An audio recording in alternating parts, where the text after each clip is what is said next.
Bonjour.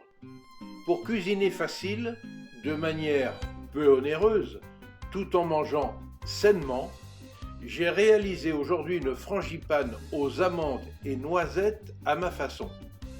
Une galette des rois au prix de revient de 9 € pour 6 à 8 personnes. Pour réaliser cette frangipane, j'ai préchauffé en premier lieu le four à 150 degrés, thermostat 5.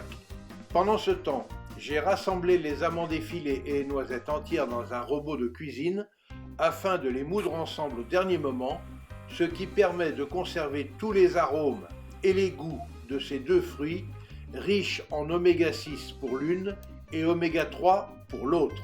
Pour le montage, j'ai placé un premier disque de pâte feuilletée dans un moule à tarte et piqueté cette pâte avec une fourchette. J'ai ensuite mélangé dans un saladier les 2 œufs entiers, les amandes et les noisettes moulues, le sucre, le beurre ramolli et le rhum. Puis j'ai étalé cette crème ainsi obtenue sur le premier disque de pâte feuilletée et j'y ai enfoui la fève.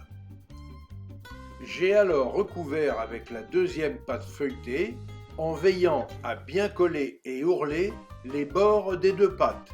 Puis j'ai badigeonné uniformément le dessus de la pâte à l'aide du jaune d'œuf.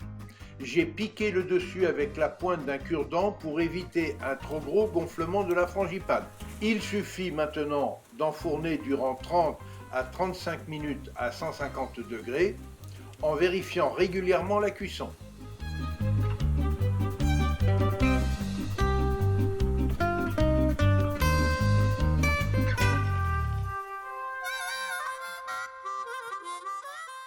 Pour accompagner cette délicieuse frangipane, je l'ai servie légèrement tiède avec un savoureux pâcheringue de Vic-Bilh de 1998, l'excellente cuvée Vendémiaire, cépage Petit Mansingue du château Bouscassé. Enfin, et n'oubliez pas, pour suivre facilement mes recettes et nos reportages, abonnez-vous à notre chaîne Escapades et Découvertes TV, c'est gratuit. Et surtout, obligez-vous à faire travailler les producteurs locaux de vos régions. Vous participerez ainsi à la sauvegarde des artisans du goût français.